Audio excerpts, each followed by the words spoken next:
만드신 하나님 아버지를 내가 믿사오며 그 외아들 우리 주 예수 그리스도를 믿사오니 이는 성령으로 잉태하사 동정녀 마리아에게 나시고 본디오 빌라도에게 고난을 받으사 십자가에 못 박혀 죽으시고 장사한 지 사흘 만에 죽은 자 가운데서 다시 살아나시며 하늘에 오르사 전능하신 하나님 우편에 앉아 계시다가 저리로서 산자와 죽은 자를 심판하러 오시리라.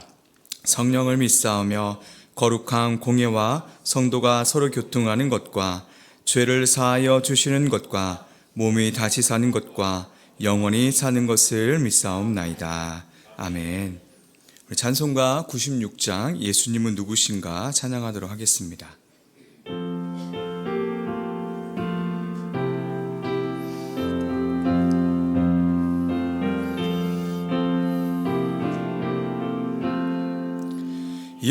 예수님은 누구신가 우는 자의 위로와 없는 자의 풍성이며 천한 자의 높음과 잡힌 자의 노임되고 우리 기쁨 되시네.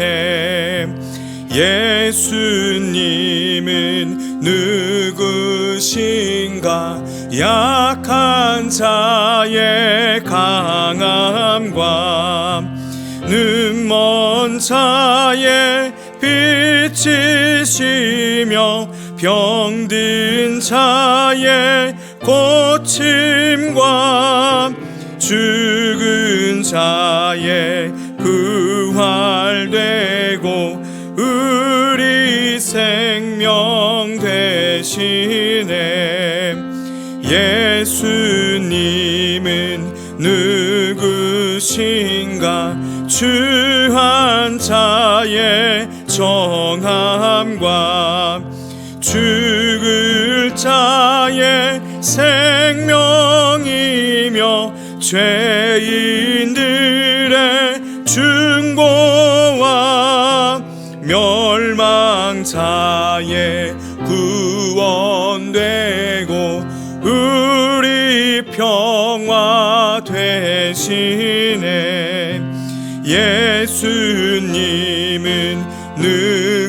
누구신가 온 교회의 머리와 온 세상의 구주시며 모든 왕의 왕이요 심판하실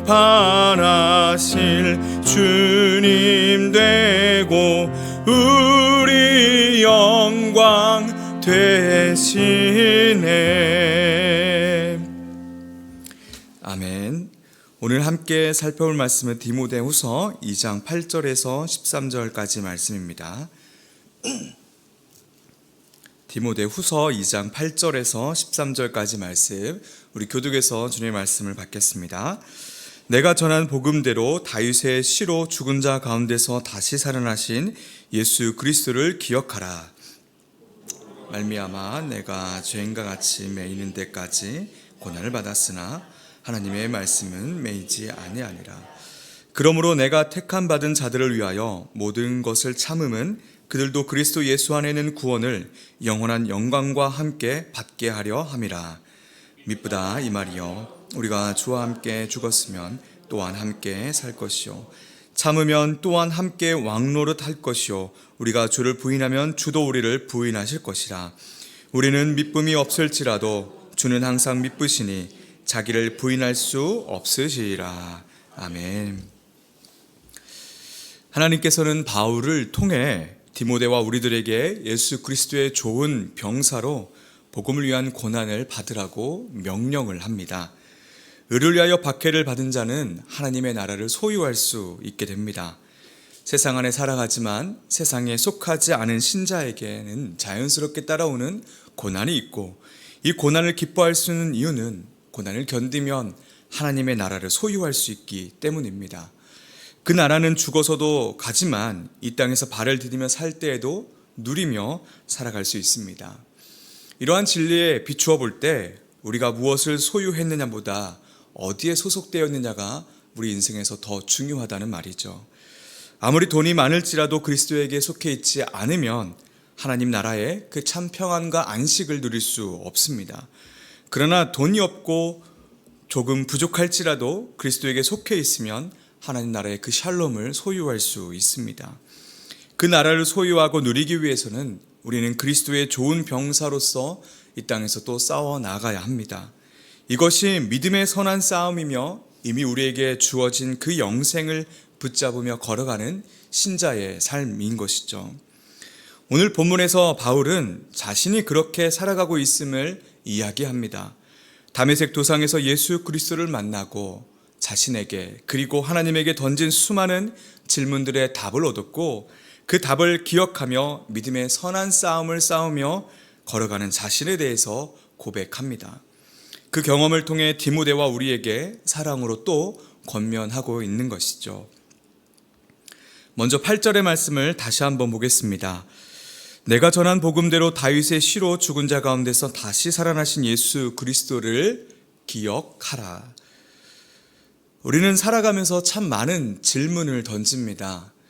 점심에 무엇을 먹을지부터 나는 누구인지에 대한 부분까지 참 수많은 질문들을 던집니다.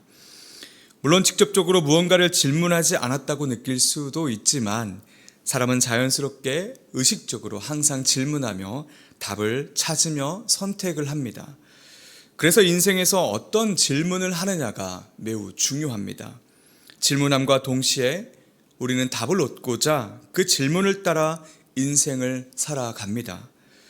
다시 말해 질문의 내용에 따라서 삶의 방향이 결정된다는 것이죠. 그래서 질문하는 것이 매우 중요합니다. 오늘 바울이 말하는 기억하라 라는 명령은 우리가 하는 질문과 매우 연관이 깊습니다. 인생을 향한 질문을 던지고 그 질문에 답을 얻었다면 그 답대로 걸어갈 수 있도록 생각과 마음을 지켜야 합니다. 그 생각과 마음을 지키는 방법이 기억입니다. 나는 누구인가? 나는 어떻게 살아야 하는가라는 질문을 던집니다. 어떤 분들은 책을 통해서 답을 얻으려고 하고 어떤 분들은 자연을 통해서 또 어떤 분들은 옆에 있는 사람들을 통해서 답을 얻으려고 합니다. 답을 얻어서 또 그 답을 얻기 위한 방향들이 정해지고 그 질문을 따라서 인생을 하나하나 걸어가는 것이죠. 그렇게 걸어가다가 신앙, 하나님이라는 답을 얻고 교회라는 곳에 오게 됩니다.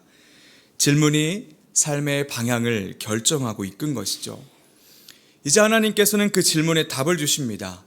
나는 죄인이라는 답과 동시에 나는 하나님께서 택한 자라는 답을 주십니다. 그리고 나를 구원하신 참 하나님이시며 참 사람이신 예수 그리스도의 복음을 알려주십니다. 이렇게 질문에 답을 주시며 어둠 속에서 바라보고 걸어가야 할 빛을 주십니다.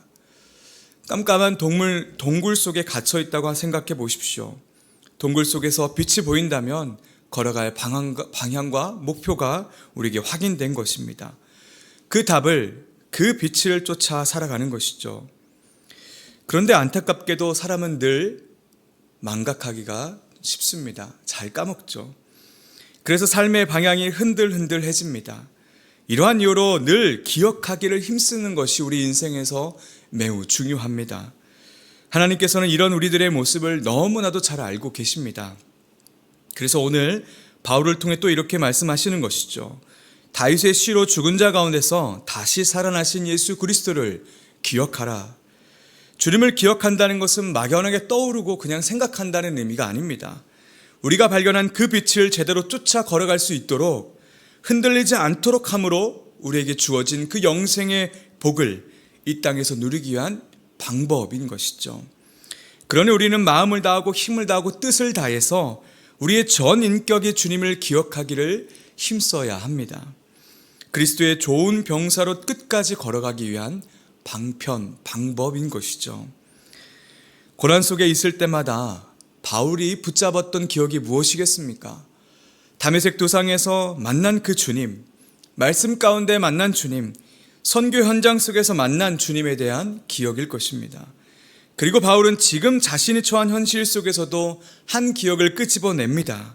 9절의 말씀인데요. 복음으로 말미암아 내가 죄인과 같이 매이는 데까지 고난을 받았으나 하나님의 말씀은 매이지 아니하니라. 바울은 옥에 갇히고 40에 하나 감한 매를 5번이나 맞았습니다. 3번 태장을 맞았고 1번은 돌로 맞았습니다. 선교 여행을 하면서 3번 파선하고 강의 위험, 강도의 위험, 동족의 위험, 이방인의 위험, 신의 위험, 광야의 위험, 바다의 위험, 거짓 형제의 위험을 받았습니다.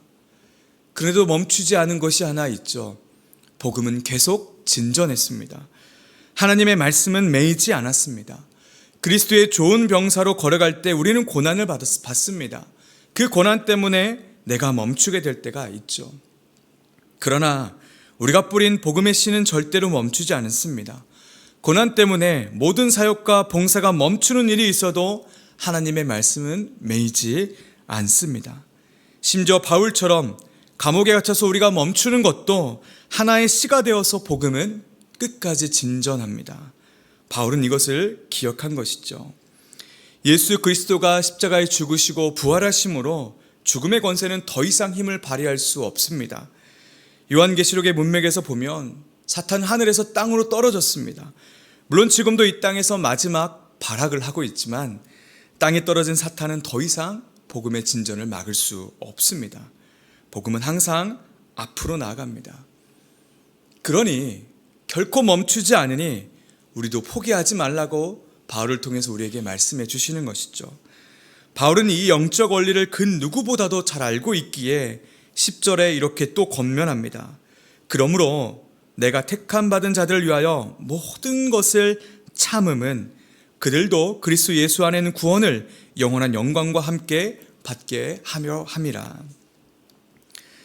바울은 아무리 자신에게 고난과 어려움이 있더라도 복음은 멈추지 않고 진전한다는 것을 그 누구보다도 잘 알고 있었습니다. 그렇기 때문에 바울은 이것을 기억하고 실망하고 포기하는 것이 아니라 택함 받은 자들을 위하여 모든 것을 참고 건디며 걸어갈 수 있었던 것이죠. 이어서 11절부터 12절까지 바울은 자신이 참고 견딜 수 있는 이유들을 쭉 고백합니다. 복음을 전하고 세상의 빛을 비춤으로 설령 우리가 주와 함께 죽더라도 우리가 주와 함께 살아나기 때문에 자신이 견딜 수 있다라고 고백합니다. 주 안에 있는 바울과 우리에게 있어서 죽음은 새로운 생명의 출발점이라는 것을 기억한 것이죠. 또 우리가 견디면 주님과 함께 왕노릇하게 될 것이기 때문에 참고 견딜 수 있습니다. 우리가 세상 안에서 주님을 부인하지 않는다면 주님께서도 우리를 결코 부인하지 않으십니다. 이제 말씀을 정리하겠습니다.